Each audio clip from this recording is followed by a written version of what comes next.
پانی زندگی کی علامت سمجھا جاتا ہے اور تھر جیسے صحرا میں اس کی اہمیت اور بھی بڑھ جاتی ہے. ایسے میں لاہور کا رہائشی نوجوان تھر باسیوں کو پانی جیسی بنیادی سہولت فراہم کرنے کا جذبہ لیے تھر پہنچ گیا. لاہور سے عائشہ عطا کی رپورٹ آپ کو دکھاتے ہیں, پھر اس نوجوان سے آپ کی ملاقات کروائیں گے.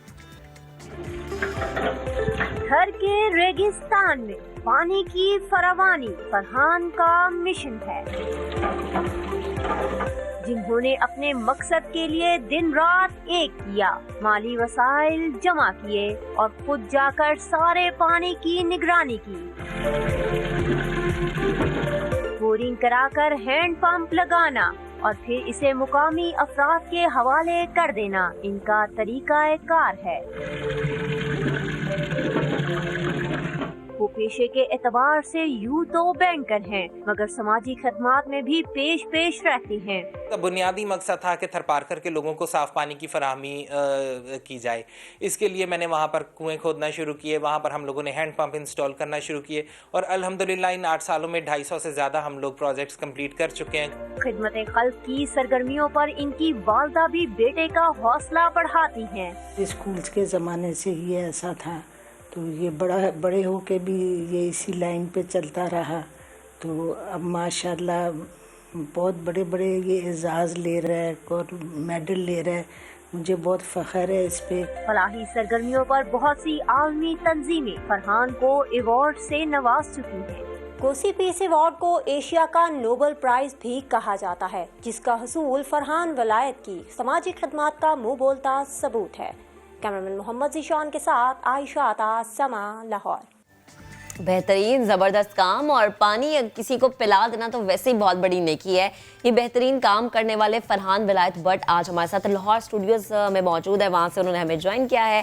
ان سے بات کرتے ہیں. فرحان السلام علیکم, گڈ مارننگ, کیسے ہیں آپ؟ وعلیکم السلام, بہت بہت شکریہ آپ نے لائیو لیا. اچھا فرحان, اب تک تھر میں کتنے کنویں لگوا چکے ہیں آپ, کیونکہ تھر والوں کے لیے پانی سے بڑھ کے کوئی نعمت نہیں ہو سکتی. جی بالکل, ہینڈ پمپس اور کنویں سب کی کل تعداد ملا کے تقریباً اب تک 300 کے لگ بھگ ہم لوگوں نے 2020 میں ہم لوگوں نے الحمدللہ کمپلیٹ کر لی ہیں.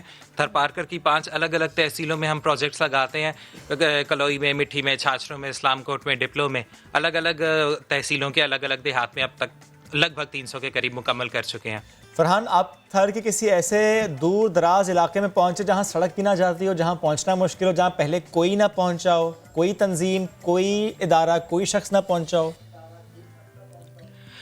جی بالکل, تھر پارکر کے بہت سارے ایسے دیہات ہیں جو یعنی جہاں پر ٹریول بہت زیادہ مشکل ہے, کیونکہ عام گاڑیاں تو وہاں پر چلتی نہیں, جیپس میں پرائیویٹ جیپس وغیرہ کروا کے جانا پڑتا ہے.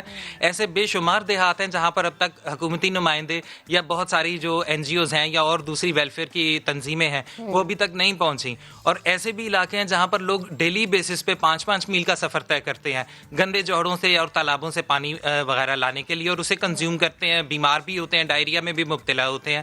ایسے بہت سارے علاقے ہیں جو ابھی تک ہم نے بھی ٹچ نہیں کیے ہوئے, لیکن ہماری کوشش ہے کہ ہم والنٹریلی بیسس پہ پہنچے ایسے علاقوں میں. اچھا فرحان, آپ لاہور کے رہائشی ہیں, تھر آپ پہنچے, بہت اچھا, بہت بڑا اقدام تھا یہ. مجھے یہ بتائیں کہ وہاں کے مکینوں کے کیا تاثرات ہیں جب آپ نے ان سے بات کیا, جب انہیں پتہ چلا کہ اب ہمیں پانی ملے گا یا پانی کے کنویں اب لگیں گے, دور دراز علاقوں کا سفر اب طے نہیں کرنا پڑے گا, تو کیا ان کا ری ایکشن تھا؟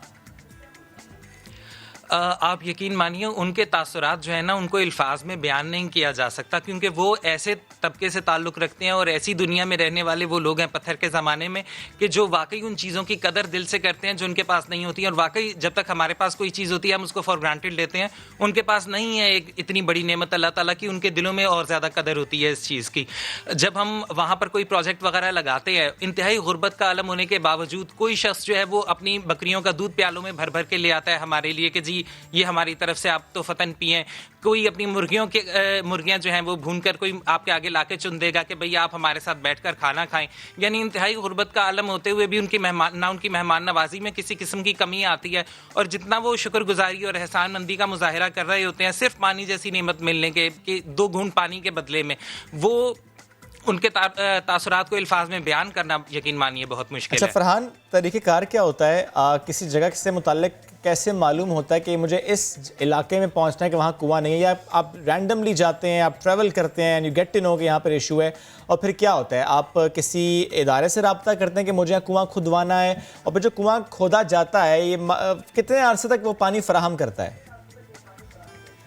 اچھا، اس میں اس طرح سے کہ شروع میں جب میں نے یہ سفر سٹارٹ کیا تھا تو تب تو مجھے رینڈم ٹریول کرنا پڑتا تھا، بٹ اب میں نے وہاں پہ پوری مختلف تحصیلوں میں نے اپنی ایک پوری والنٹیئرس کی ٹیم میں نے فارم کر لی آہستہ آہستہ وقت گزرنے کے ساتھ، جو کہ اب مختلف گاؤں سے آنے والی ریکویسٹ جو ہے وہ ہمارے ساتھ شیئر کرتے ہیں، اور پھر ہم جگہ کا تعین کرتے ہوئے وہاں پر کام کرتے ہیں.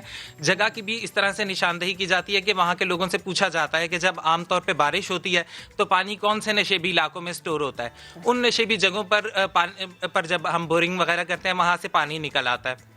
پھر دوسری چیز یہ ہے کہ جس طرح سے آپ نے اگلا سوال یہ پوچھا کہ یہ کتنے عرصے تک ایک کنواں پانی فراہم کرتا ہے، اس میں بیسکلی اس کا تعلق ہوتا ہے کہ زمین میں کتنی گہرائی میں اور کتنے بڑے ذخیرے میں پانی موجود ہے.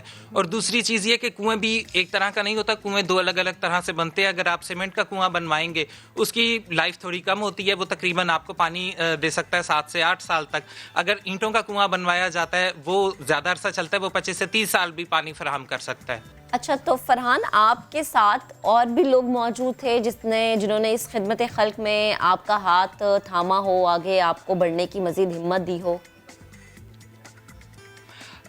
اس میں اس طرح سے کہ جو ہم سوشل میڈیا پہ جب اس کو شیئر کرتے ہیں تو الحمدللہ ہماری ویسے کوئی آفیشیل ویب سائٹ نہیں ہے، ہمیں کبھی کسی کے پیچھے الحمدللہ جانا نہیں پڑتا.